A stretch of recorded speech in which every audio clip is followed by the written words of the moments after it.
E Eliseu estava doente da sua doença, de que morreu. E Jeoás, rei de Israel, desceu a ele e chorou sobre o seu rosto e disse: meu pai,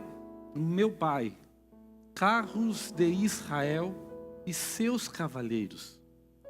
E Eliseu lhe disse: toma um arco e flechas.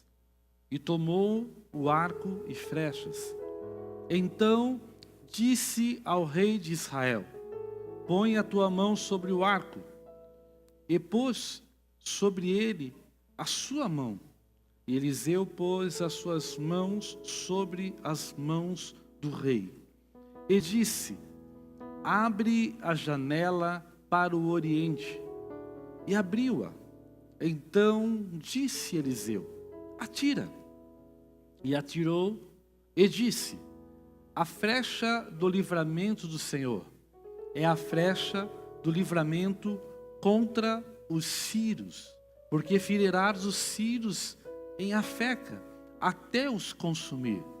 Disse mais: toma as flechas, e tomou-as.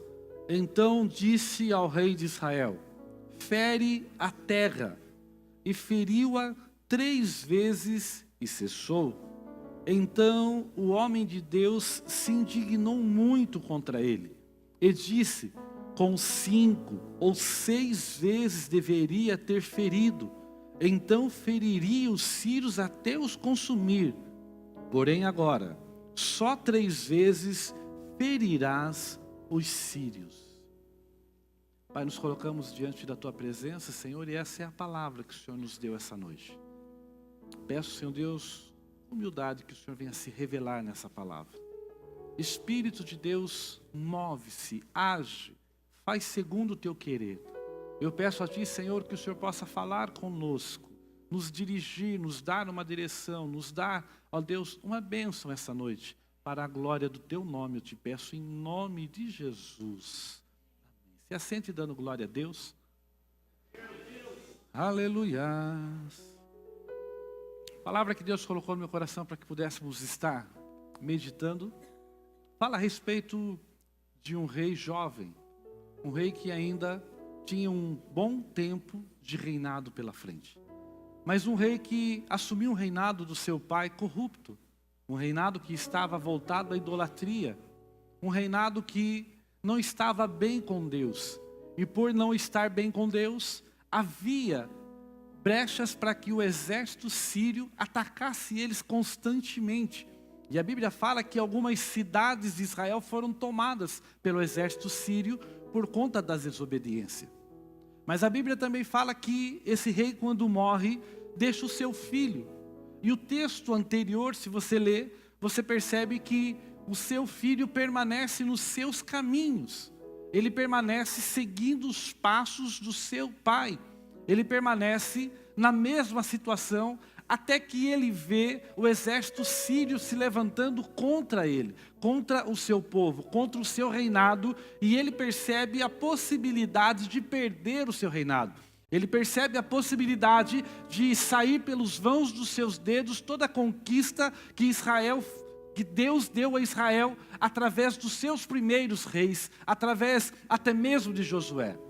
A Bíblia fala que quando ele vê a possibilidade de perder tudo, a primeira atitude que ele tem é de procurar o homem de Deus. A Bíblia fala que quando ele vai procurar o homem de Deus, a Bíblia fala que o homem de Deus, o profeta, estava doente. E a Bíblia ainda é enfática em dizer da doença em que morreu Eliseu. Eliseu, por muitas pessoas até às vezes acharem comum, um homem de Deus não ter problemas, a Bíblia fala que Eliseu morreu doente. Deixa eu dizer uma coisa para você, já abri um parênteses. Existem coisas na nossa vida que não podem tirar o nosso foco da cruz. Está entendendo? Existem coisas na nossa vida que nunca pode nos afastar de Deus. Não importa o que passemos, Deus sempre estará conosco.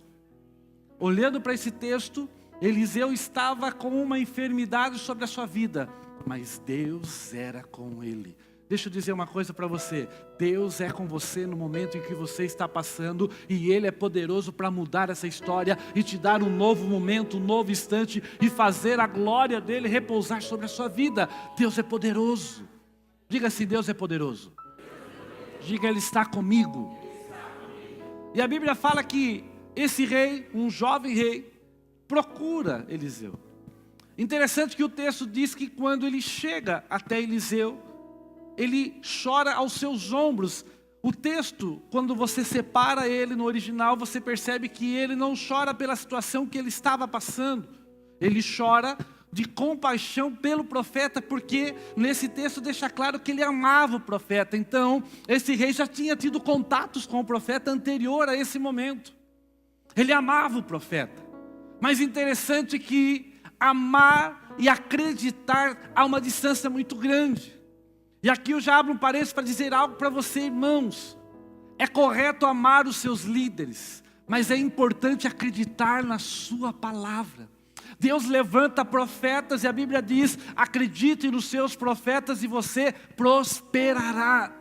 Nós temos dificuldade muitas das vezes de acreditar em palavras que saem fora da concepção da nossa mente. Temos dificuldade de acreditar em palavras que estão fora do nosso cotidiano normal. Temos dificuldades de acreditar em palavras que estão além da nossa condição financeira, ou até mesmo da nossa condição de estudo, ou da nossa condição psíquica. Deixa eu dizer uma coisa, quando a palavra de Deus ela é lançada, é Deus o responsável pela palavra, e não o homem de Deus que profere. Então, aqui é um texto claro de uma pessoa que ama e acredita no profeta, mas a palavra do profeta muitas das vezes não surte o efeito necessário. Deixa eu dizer algo para você, creia na palavra do profeta, creia na palavra de Deus sobre a sua vida, creia nas palavras que são ministradas à igreja sobre a sua vida, e você vai ver o que Deus vai fazer sobre a sua vida.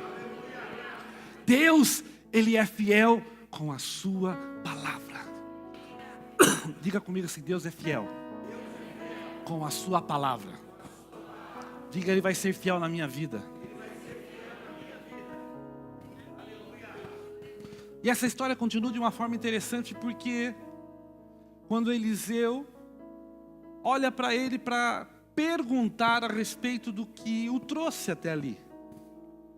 Porque não era comum um rei sair do seu reinado, do seu palácio, e ir à casa do profeta. E se você olhar o texto, você vai ver que o rei foi sozinho, não foi escoltado.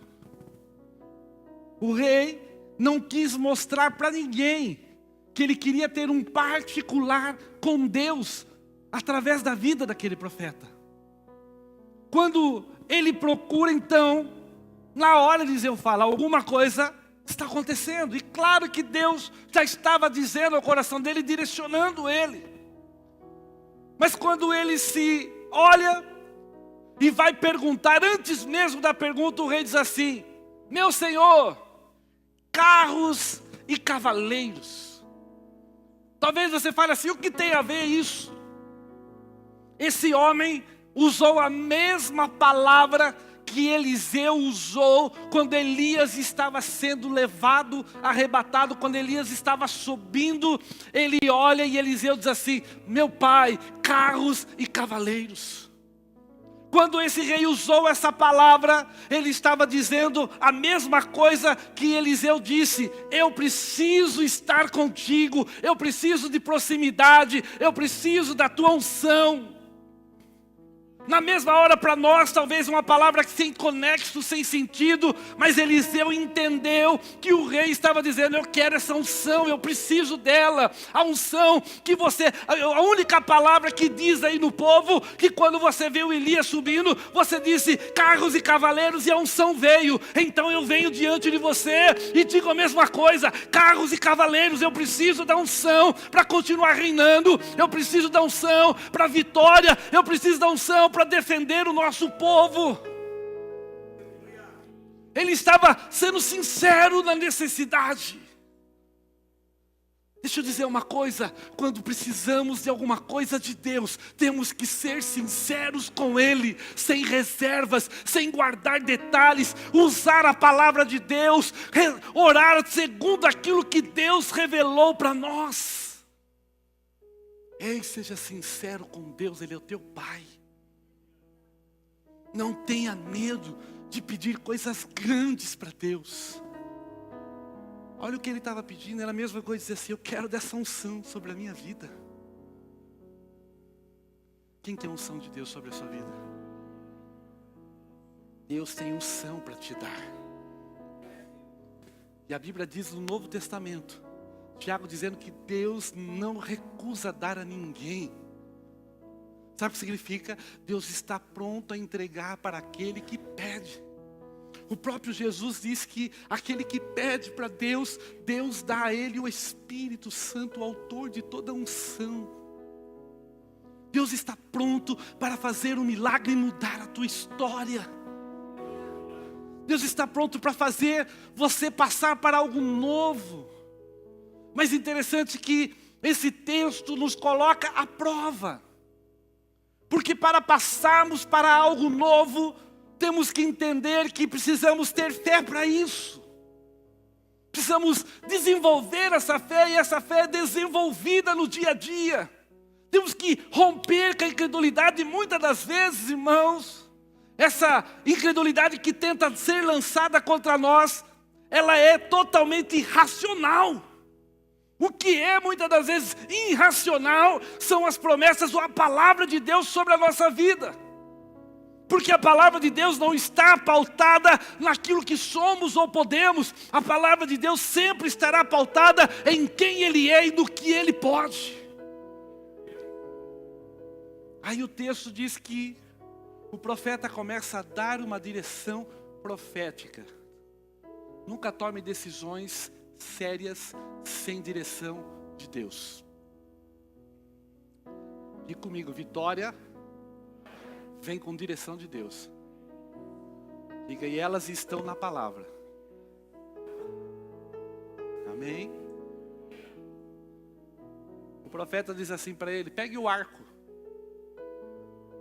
E ele pega o arco. Pegue uma flecha. E ele pega a flecha.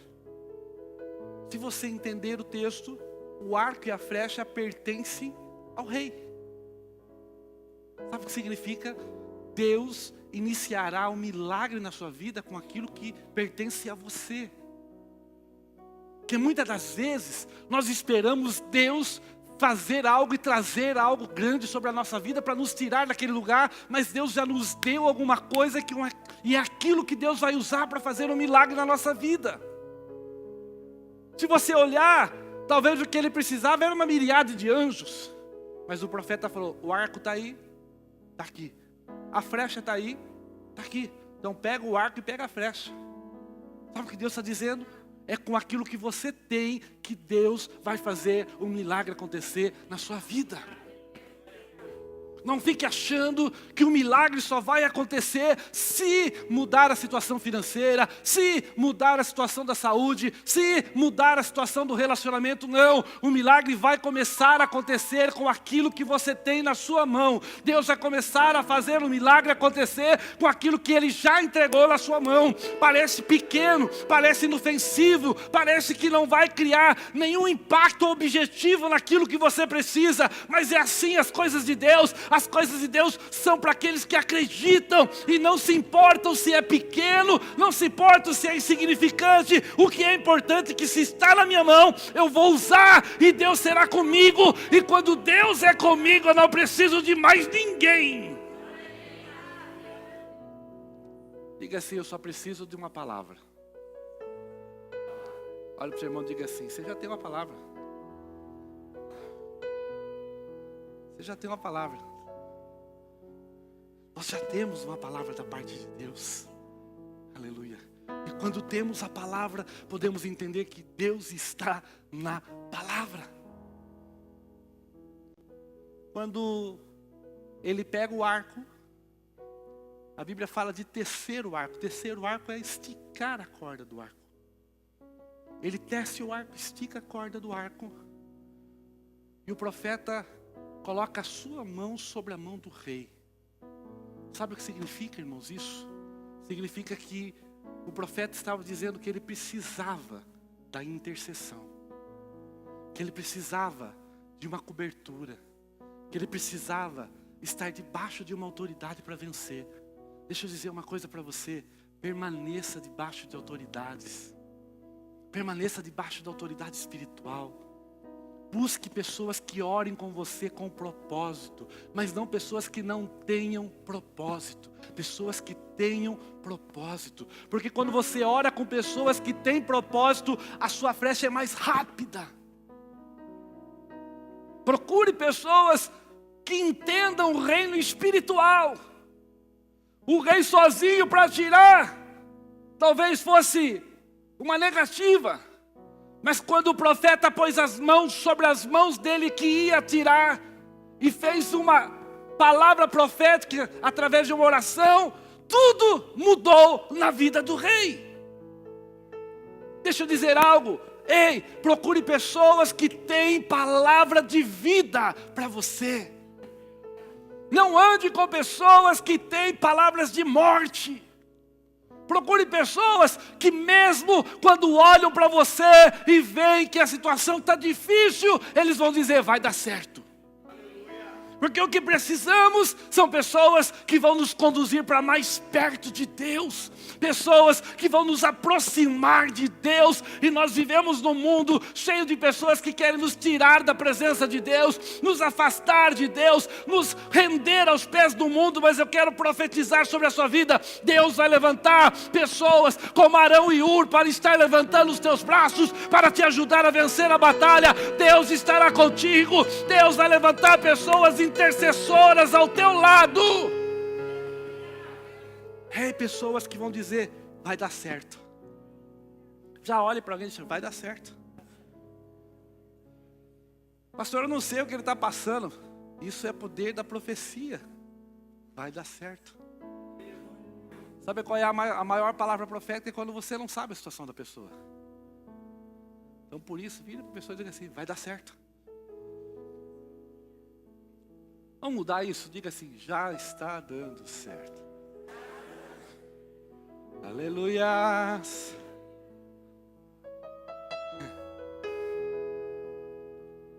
Essa oração foi uma oração tremenda. Porque ele diz assim, a flecha do livramento do Senhor é a flecha do livramento contra os assírios. Porque ferirás os assírios em Afeca até os consumir. Ele está dizendo uma palavra de Deus para a vida do rei. A flecha é flecha do livramento. Essa flecha é a flecha que vai livrar você dos assírios. E você vai conseguir vencê-los até consumi-los em Afeca. A palavra Afeca talvez você não entenda, mas Afeca era a 6ª cidade que tinha sido tomada pelos assírios. Se era a 6ª cidade, olhando para isso, ele teria que, pelo menos para pegar o que era seu de volta, ter 6 batalhas. E a Bíblia fala que Eliseu diz assim, atira a flecha. Só para você entender a cabeça do rei, isso a arqueologia mostrou. Se você entrar no Google e procurar ver sobre os lugares, os museus que têm os instrumentos de guerra antigo, você vai ver que um alforje de um rei carregava no máximo 12 flechas. De um guerreiro até 24 flechas. E o guerreiro saía com 24 flechas, mas tinha o abastecedor que ia junto, numa carruagem ou numa carroça. E conforme ia acabando as flechas do arqueiro, eles iam abastecendo, porque senão ficaria muito pesado para carregar. Então o rei, ele tinha 12 flechas. E o rei tinha ido escondido. Então ele começa a pensar e dizer, primeira flecha. E Eliseu diz, flecha do livramento do Senhor. Segunda flecha, flecha do livramento do Senhor. Ele olha para o alforje, pega outra flecha, flecha do livramento do Senhor. Sabe onde as flechas estavam caindo? na terra, na frente dele. Humanamente dizendo, estavam sendo desperdiçadas. Se ele tinha 12, sobraram para ele 9. E ele ficou pensando, eu vou voltar. Se alguém tentar me parar no meio do caminho, eu preciso das flechas. Se eu começar a atirar na terra, eu estou perdendo flechas, tirando terra. Ei, a razão sempre irá contra a fé. A razão sempre irá contra aquilo que Deus nos fala. A palavra que Deus colocou no meu coração, o cerne dela está nesse momento do texto, guarde isso. Quando você começar a executar as coisas que Deus te der direção para executar, chegará um tempo em que você vai querer economizar flechas, você vai ficar com medo de seguir em frente, você vai encontrar a dificuldade tão complexa, tão difícil, que você vai achar que é hora de parar. Mas eu estou aqui para dizer algo para você, vai até o fim. Porque se esse rei encontrasse com o grupo da Síria no meio do caminho, não seriam 9 flechas que o livraria. Quem o podia livrar era Deus. A nossa razão sempre quer sobrepor a fé, mas a fé é o fundamento das coisas que se esperam, mas não vemos.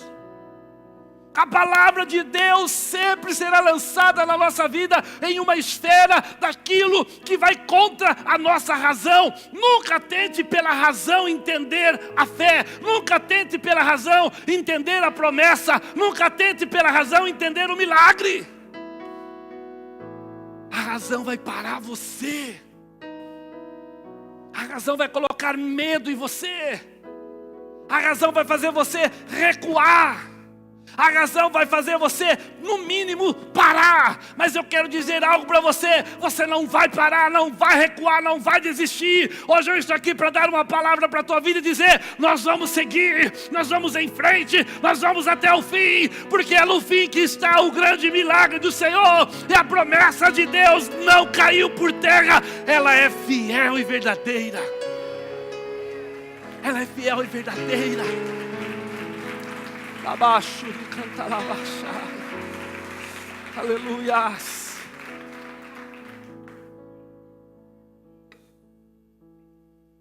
Diga, a palavra é fiel e é verdadeira. Interessante que o profeta estava doente, mas a percepção profética dele estava afinada. Quando ele parou de atirar a flecha, o profeta percebeu.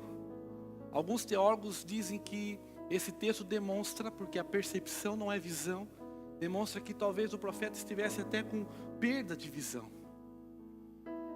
E ele percebe que não se atira mais flechas. E quando não se atira mais flechas, o profeta se exalta contra o rei. A palavra usada aqui diz que ele se irou. Ficou irado. Ele disse, você deveria ter ferido no mínimo 5 ou 6 vezes. A palavra mínimo está dando conotação que é a partir dali que a vitória chegaria na vida dele por completo. É a conotação de que dos 5, 6 para frente, você teria plenitude. Deixa eu dizer uma coisa, se você parar agora, você não vai alcançar a plenitude nunca. Se você desistir nesse momento, mas pastor, está muito acirrado a prova, está muito difícil a circunstância, eu não estou aguentando, eu não estou dando conta. Deixa eu dizer uma coisa, sabe por que você não está dando conta? Porque você está tentando dar conta sozinho. Não fique sozinho nessa prova, deixe Deus agir, deixe Deus colocar profetas no teu caminho, porque Deus vai te ajudar e você vai até o fim. Não vá sozinho, deixe Deus contigo ir. Porque quando agimos pela razão, nós tiramos Deus e começamos a fazer cálculos humanos, percepção humana. E é aí que erramos. Porque quando fazemos percepções humanas, olhamos para nós e começamos a dizer, eu não sou capaz. Eu não consigo fazer isso. Eu não vou chegar lá. Isso aqui não é para mim, não. Não vou montar meu negócio, não. Eu vou começar a mandar currículo. Ou eu vou parar o meu negócio e vou voltar a trabalhar de empregado. A percepção vem natural, porque nós olhamos para o natural. E o natural sempre vai confrontar-nos. A razão sempre vai nos confrontar. Mas vou dizer uma coisa, cheio de razão virá muitas pessoas para falar com você. Muitas pessoas com razão vão chegar para você e dizer assim, larga a mão disso. Muitas pessoas cheias de razão vão dizer para você, para que ficar indo na igreja? Que está resolvendo isso na sua vida? Mas aqui a razão tirou a vitória plena de um rei. O que ele precisava fazer aqui era deixar a razão de lado e agir pela fé. A fé, irmãos, não é sair agindo de qualquer forma. A fé é agirmos segundo uma palavra que Deus nos dá. A fé é agirmos segundo a palavra escrita, porque essa é a maior palavra profética que Deus poderia te dar.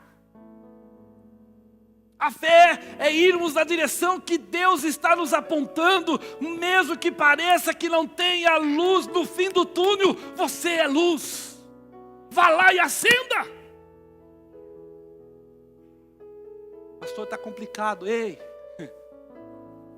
se Jesus, que é Jesus, disse que no mundo terias aflição, quem sou eu para dizer que não? É complicado. Não é fácil.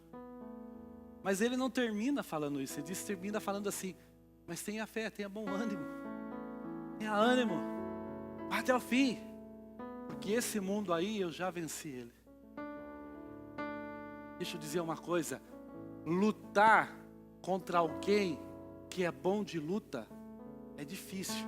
Mas lutar contra alguém que está vencido é outra coisa. Jesus já venceu o mundo por você. Sabe que a maior armadilha do diabo contra nós qual é?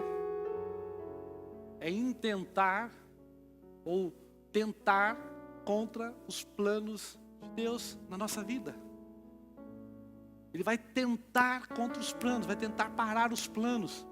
Por que tentar? Porque a Bíblia fala que ele é o tentador, que tenta parar, tenta jogar obstáculos, tenta parar a sua fé.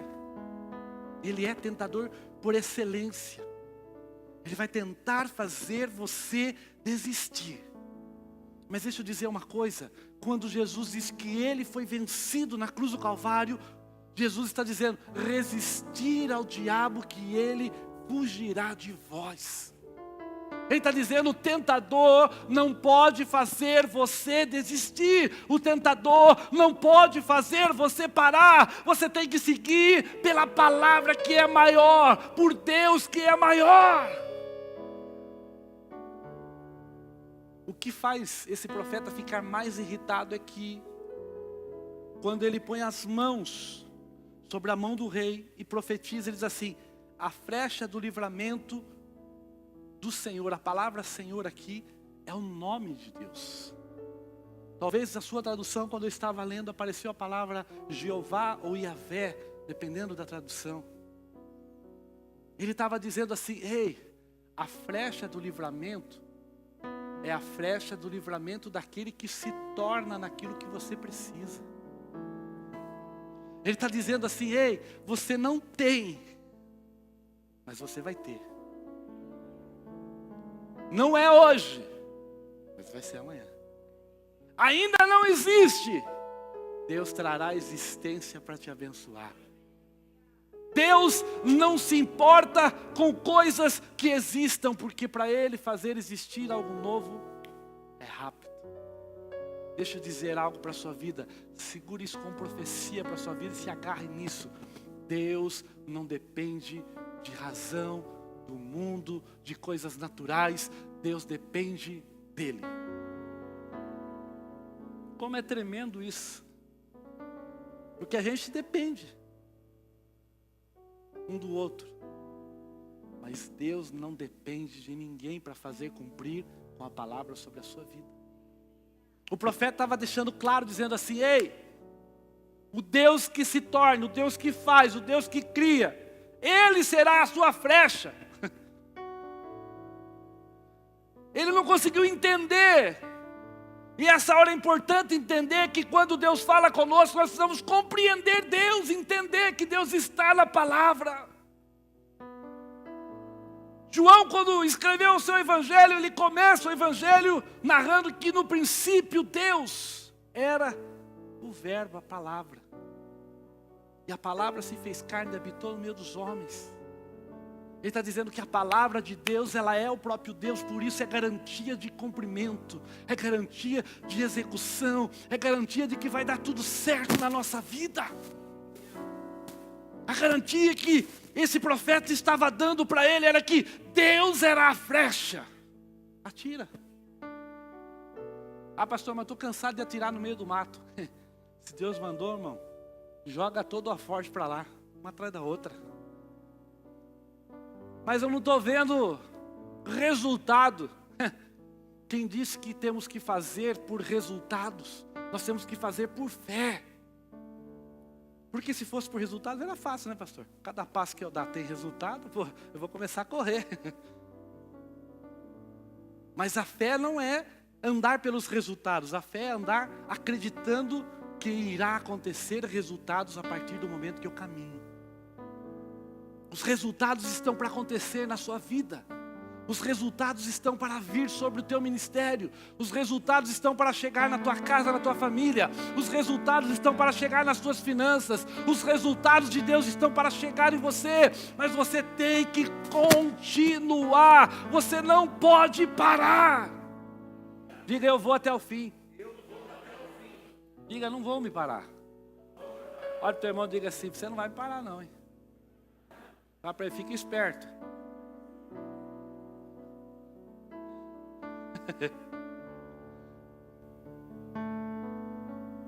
Deus está contigo.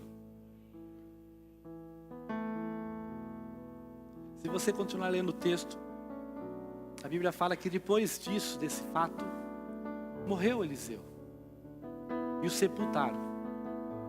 E houve uma guerra contra o rei da Síria. E o rei Jeoás, filho de Jeoacás, tornou a tomar as cidades das mãos de Ben-Hadad, que esse tinha tomado das mãos de Jeoacás, seu pai. Na guerra, 3 vezes Jeoás o feriu e recuperou as cidades de Israel. Mesmo na fraca fé, ele falou: 3 vezes você vai ferir. 3 vezes ele feriu. Quando Deus se apresenta para nós, Ele se apresenta com Deus tão misericordioso. Talvez se fosse eu, um ser humano fraco que sou, diria para ele assim: perdeu a chance, dançou. Mas o profeta falou assim: você vai ainda ferir ele 3 vezes. Sabe o que eu entendo aqui? Que Deus sempre agirá sobre a nossa vida com misericórdia. Pastor, eu não tenho tanta fé assim. Deus tem misericórdia. A fé vai ser progressiva. À medida que você buscar a Deus, Deus vai criar oportunidades sobre a sua vida.